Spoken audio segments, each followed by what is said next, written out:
Yeah, we've heard of gators showing up at the front door. We've seen them in people's swimming pool, but this one absolutely takes the cake. That gator broke in through a low window right there behind me, where you see that board, making this the most Florida story of the week. Now, the gator was taken to a private location. It'll be looked after. If all goes well, it'll be relocated to a private farm out in Fort Meade. Hopefully out there, Linda, it can turn its gator life around and stop breaking into houses. Bad gator, yes. I just keep hearing that 911 operator. Okay, he's in your house? When the first footage emerged from Florida's vast swamp regions, it was initially dismissed as routine post-disaster imagery, the kind that briefly circulates after storms, floods, or seasonal changes before fading from public attention. But as more material surfaced and independent analysts began examining it closely, a far more complex and unsettling picture started to take shape. One that suggested the swamps were not simply recovering, but transforming in ways few had anticipated.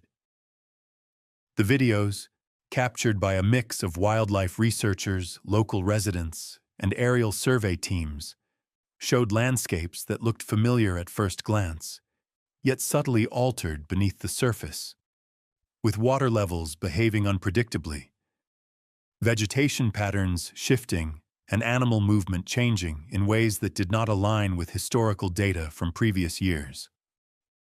What appeared to be normal flood recession revealed deeper inconsistencies the longer observers watched. In some areas, water that should have drained naturally remained stagnant, forming vast, shallow basins where none existed before, while in others, channels that had been stable for decades seemed to have rerouted themselves, carving new paths through marshland and leaving old waterways dry and unusable. Hydrologists reviewing the footage noted that these changes did not match typical post-storm behavior, suggesting a structural alteration beneath the visible terrain. Biologists were among the first to raise concerns, as footage showed wildlife responding in unexpected ways, with species known for predictable migratory and feeding patterns suddenly relocating or clustering in unfamiliar zones. Alligators were seen occupying higher ground for extended periods. Birds abandoned nesting areas earlier than usual, and invasive species appeared to spread faster in regions where native populations were retreating. What made the situation more troubling was the apparent synchronization of these changes across distant swamp systems, from the Everglades to lesser-known wetlands further north, implying a shared underlying cause rather than isolated local events. Environmental analysts began pointing toward a combination of factors rather than a single trigger, including altered rainfall cycles, rising groundwater pressure, saltwater intrusion, and subtle land subsidence. The footage also revealed infrastructure anomalies that few expected to see so clearly, with submerged remnants of drainage systems, levees, and old flood control projects reappearing as water levels fluctuated, exposing how deeply human intervention has shaped the swamp's behavior over time. Engineers reviewing the images noted that some of these structures were never designed to handle current environmental conditions, creating feedback loops where water movement now amplifies damage instead of controlling it. Local residents living near the swamps reported changes that aligned with what the footage showed, describing persistent flooding in areas that once drained quickly, unusual odors rising from stagnant pools, and insect populations increasing sharply in places previously unaffected. Some spoke of roads becoming impassable not during storms, but weeks afterward, when water should have receded. The most unexpected element, however, was what researchers described as delayed ecological reactions, where the most dramatic changes did not occur immediately after extreme weather events, but unfolded gradually, weeks or even months later, long after public attention had shifted elsewhere. This lag, scientists argue, suggests that the swamp systems may be operating closer to a tipping point than previously believed. Satellite comparisons added another layer to the story, revealing subtle color shifts in water bodies that hinted at chemical changes, including altered nutrient levels and increased salinity in freshwater zones. Conditions that can quietly destabilize entire ecosystems without producing immediate visible collapse. Environmental chemists warned that such changes could take years to fully manifest, meaning the most serious consequences may still be ahead. There is also growing concern about how these transformations intersect with human development, as Florida's expanding urban footprint continues to press against wetland boundaries that once acted as natural buffers against flooding. Footage showing water pushing further inland than historical models predicted has prompted questions about whether existing planning assumptions remain valid at all. State agencies have acknowledged the footage but have stopped short of drawing firm conclusions, emphasizing that wetland systems are dynamic and that variability is not inherently alarming. Yet internal reports referenced by environmental groups suggest that officials are privately re-evaluating long-standing risk assessments in light of what the images reveal. Speculation has intensified around whether the swamps are signaling broader systemic stress. As analysts continued reviewing new material, a different layer of concern began to emerge. One less visible in raw footage but increasingly clear through long-term monitoring and field reports, suggesting that the changes observed in Florida's swamps were not merely environmental adjustments, but indicators of systemic instability spreading beyond wetland boundaries. Ground-penetrating surveys conducted in select regions revealed subtle shifts in sediment density, pointing to underground erosion and compaction processes that rarely draw attention until they manifest as sinkholes or sudden collapses. In swamp environments, however, these processes remain hidden, slowly altering how water is stored and released across entire regions. Geologists warned that this could fundamentally change flood behavior, turning predictable seasonal cycles into irregular and more destructive events. Ecologists began focusing on microbial activity beneath the water's surface, where samples showed unexpected spikes in anaerobic bacteria linked to low oxygen conditions. These microorganisms play a critical role in wetland health, but when they dominate too aggressively, they can accelerate the breakdown of organic matter, releasing trapped gases and altering soil chemistry. Researchers cautioned that such shifts could weaken the structural integrity of peat layers that stabilize large portions of the swamp. The footage also triggered renewed scrutiny of Florida's freshwater supply, as hydrologists noted increasing interaction between swamp water and underground aquifers. In some zones, the natural filtration role of wetlands appeared compromised, raising concerns that contaminants, salinity, and excess nutrients could migrate into drinking water sources over time. Officials emphasized there was no immediate crisis, but acknowledged that monitoring thresholds were being quietly revised. Another unexpected development involved temperature regulation, a function swamps traditionally perform by moderating heat through water retention and vegetation cover. Thermal imaging revealed uneven heat distribution across swamp regions, with some areas retaining warmth far longer than historical norms. Climate scientists suggested this could intensify localized weather patterns, contributing to heavier rainfall in some areas and prolonged dryness in others, creating feedback loops that further strain the ecosystem. Local fishing and agricultural communities began noticing indirect effects, including altered fish spawning cycles and changes in soil moisture far from swamp edges. These observations hinted that the wetlands' influence now extended differently across the landscape, affecting livelihoods in ways that standard environmental models had not anticipated. What unsettled researchers most was the realization that many of these changes did not register as disasters under current classification systems. There were no dramatic die-offs, no singular catastrophic event, and no immediate collapse demanding emergency response. Instead, the swamps were drifting away from their historical baseline, quietly invalidating assumptions that recovery always means returning to what once existed. Policy experts began warning that management strategies based on restoration to past conditions may no longer be realistic. If the swamp systems are transitioning into new ecological states, efforts to force them back could worsen instability rather than prevent it. This has sparked early discussions about adaptive management approaches that accept transformation while attempting to mitigate its most harmful consequences. Public awareness, however, has lagged behind scientific concern. Without a single defining moment to capture attention, the footage risks being archived as an anomaly rather than recognized as evidence of a broader shift. Environmental communicators argue that this gap between perception and reality may be the most dangerous factor of all. The deeper implication emerging from ongoing analysis is that Florida's swamps may be acting as an early warning mechanism for interconnected systems under stress, revealing how layered environmental pressures accumulate long before they become impossible to ignore.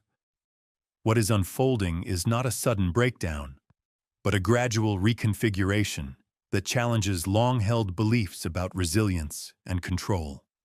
As researchers continue piecing together data from soil cores, water samples, satellite imagery, and first-hand accounts, one conclusion is becoming increasingly difficult to dismiss. The aftermath captured in the footage is not confined to the swamps themselves. It is a signal of processes already in motion, reshaping the region from the ground up, quietly redefining what stability will mean in the years ahead. A new order, a golden age, a divergent pathway, sort of reflects the Great Seal of the United States, that great quote from Virgil's Eclogues, Novo Ordo Seclorum, a new order of the ages. I think that's because of two or three things. Number one, it was the greatest comeback in American presidential history. Number two, unlike 2017, there is no demonstration, so he's won over or defeated most of his opponents.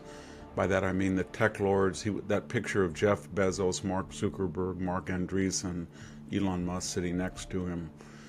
The media is, they're reduced to saying that just a normal little wave by Elon Musk is a Nazi salute. That's what they came up with on Inauguration Day as far as anger, opposition. So, and the third thing is he signed over 200 executive orders, and he's got just 4 years, and so he thinks he has to move nonstop quickly every minute.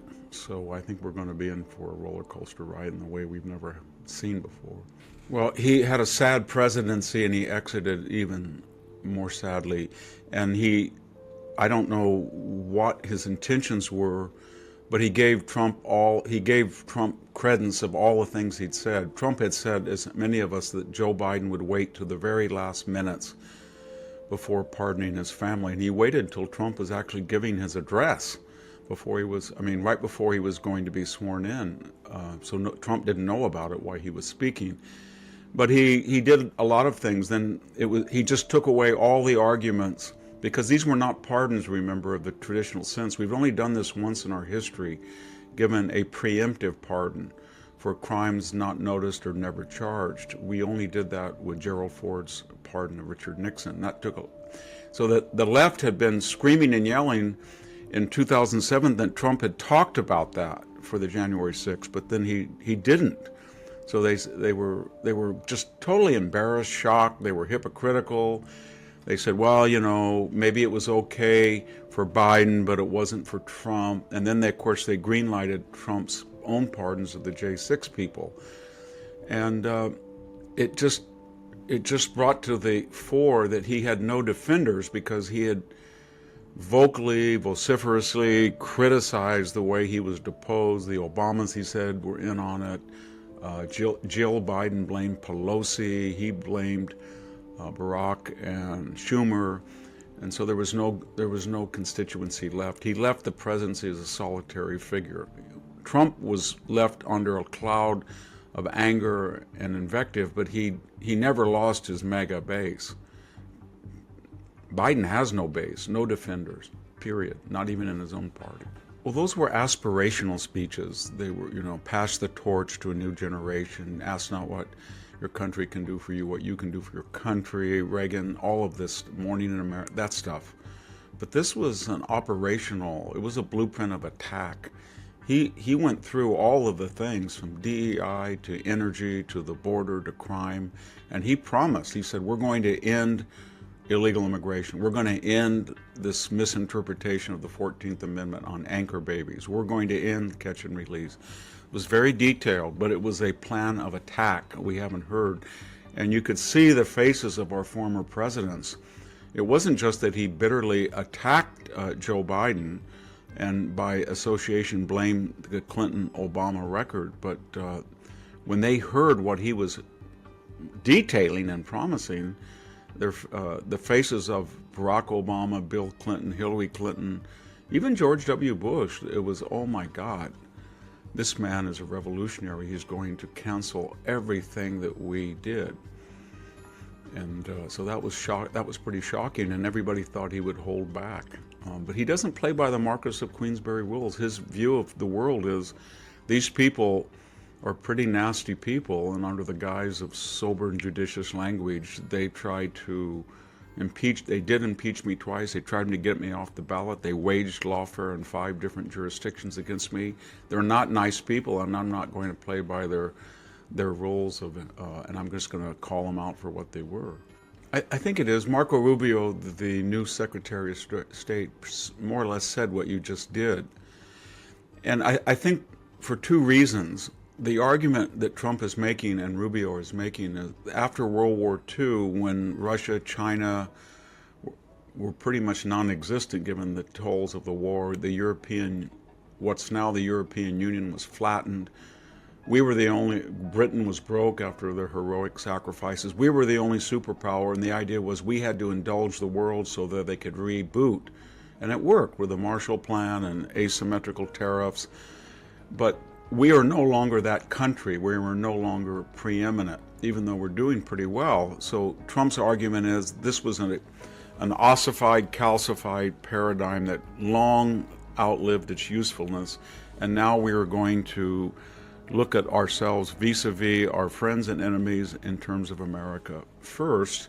And then second, his argument was, and has been throughout the campaign, that globalism was something that was asymmetrical. It enriched the bicoastal professional elite, the tech people, the insurance people, the finance people, the media people, the academic, but it destroyed by outsourcing and offshoring the interior. And he was going to be their retribution and say that we're not going to do quote unquote Bush free trade or Romney free trade or McCain free trade, to speak of his own party, and we're not going to have an open border in the way that the Republicans supported as much as the Democrats. Well, nobody really knew what he was going to say, so that got a lot, even though he didn't attack people personally, it got a lot more criticism because that was the first formal outline of the MAGA agenda, and that galvanized people to oppose him. But now, when he reiterated many of those points, it wasn't so abstract, and it was detailed. And the subtext was, when he gave that speech, he didn't know anything about Washington. That was his own confession. So when he came in, everybody rushed to him and said, you don't know what you're doing. We're the Republican hierarchy. You need a Rex Tillerson, CEO at State. You need a Jim Mattis at Defense. You need John Kelly at all these people. And their attitude toward Trump was, whatever directive that he issues, I'm going to interpret it as what I think is best. And in some cases, maybe I'll help him and transfer it into bureaucraties. But in many cases, I'm just going to thwart it. So it didn't happen the way he thought it would happen, the MAGA agenda. This time, every single cabinet, all 13 appointments, everybody from the NIH to the FBI, the first requisite is, are you loyal to the president, and does he have to worry about you subverting his agenda like last time? And the answer is no, we're all force multipliers. So when they heard that speech, they kind of got scared because they thought, you know what, this is what Kash Patel and Pete Hegseth and Pound Bondi and Marco Rubio and Jay Bhattacharya, that's what they're going to do. And now they know how to do it, and there's no opposition, interior opposition. There's nothing left. And Joe Biden has discredited the opposition. And even the Obamas, who were very prominent in this weird surrogate presidency where they kind of operated the gears and levers of the Biden administration while he was a waxen effigy, they've been discredited. They put their political capital out on the campaign trail and were refuted. So I don't see any institutional resistance that's going to materialize because Trump is onto them, and I don't see any Democratic, I mean, it's there, but they don't have any strong leaders. There's no leader of the Democratic Party to galvanize them. I'm an adherent to that view, and I've been criticized for saying that because to embrace that view entails that you're not sufficiently sensitive to all the things they did to Trump. And it suggests that maybe they wouldn't have tried to destroy him financially had he been president, or E. Jean Carroll, all of that. The second impeachment and the assassination. But if you look at it just dispassionately, there's a lot of advantages that he had an interim 4 years.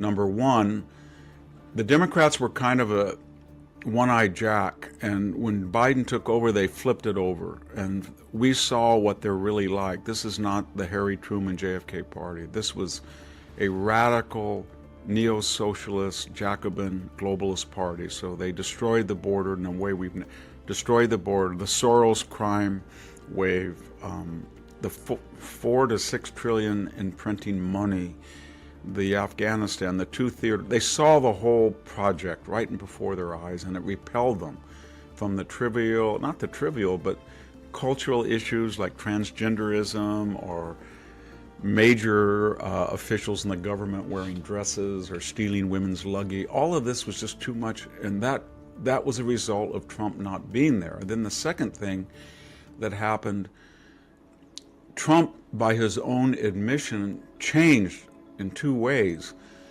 He was the target of all of these things we've never seen in American history. We've never seen state attorney generals try to take a major presidential candidate off the ballot like 16 did. We've never seen 5 suits and 91 felony indictments. It was just absurd. And we've never seen a candidate almost killed twice.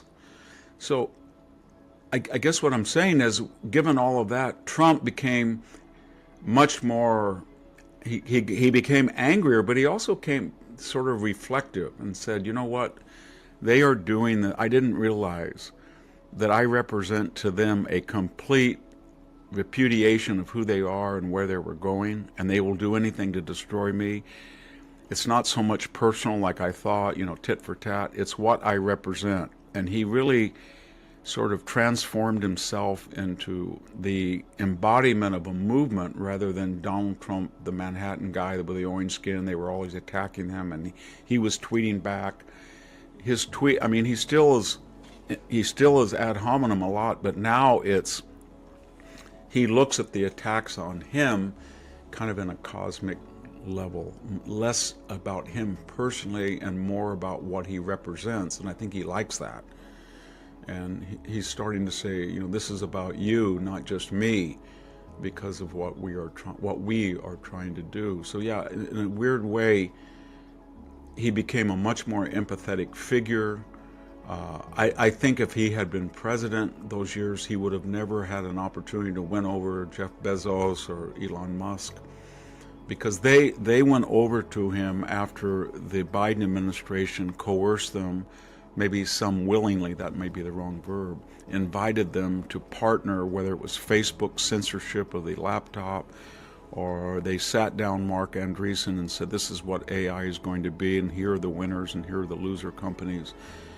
And they were terrified of what they saw. And I don't think that would have happened. I think they would have still been limousine liberals had that not happened. Well, that's what Steve Bannon said. He said when he was asked about that dichotomy and paradox, he tried to square the circle by saying, well, they are suppliants. They went on their Hajj to Mar-a-Lago and supplemented themselves and bent the knee. And that's true. The thing, and in theory, they're contradictory to the MAGA people, except he's not really getting Jamie Dimon and the bankers and the financiers there. He's getting people who make rockets, who make Tesla, who opened up X, who have social media, who Bezos, they have newspapers, they have rockets, they revolutionized and the way we buy things, Amazon. And so I guess what that appeal is to the MAGA people, that these are sort of can-do people and they can lend their expertise to make the country rich rather than just themselves. There's just two other real quick points. One is these tech lords do not really, I mean, they're political, but they only have one overriding political interest,